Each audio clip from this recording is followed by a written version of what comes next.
CM Revanth Reddy ने old city के गुलजार house के करीब पेश आया आग के हादसे पर सदमे का इजहार किया है और आला अफसरों को खानदान को बचाने के लिए तमाम जरूरी इकदाम करने की हिदायत दी है। तेलंगाना के वजीर पूनम प्रभाकर, मरकजी वजीर जी किशन रेड्डी, हैदराबाद के मेयर और MP अनिल कुमार यादव ने आग के वाक़े जगह का दौरा किया।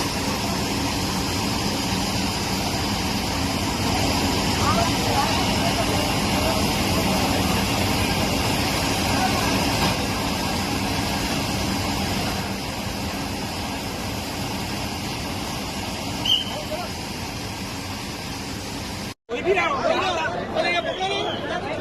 इंसान है ना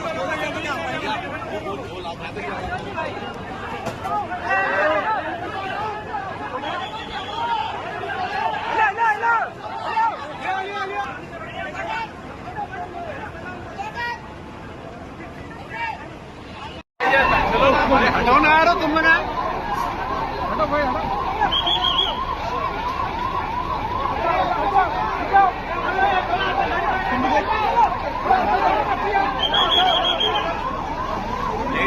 लेडी है चलो साइड हटो गाड़ी आ रहा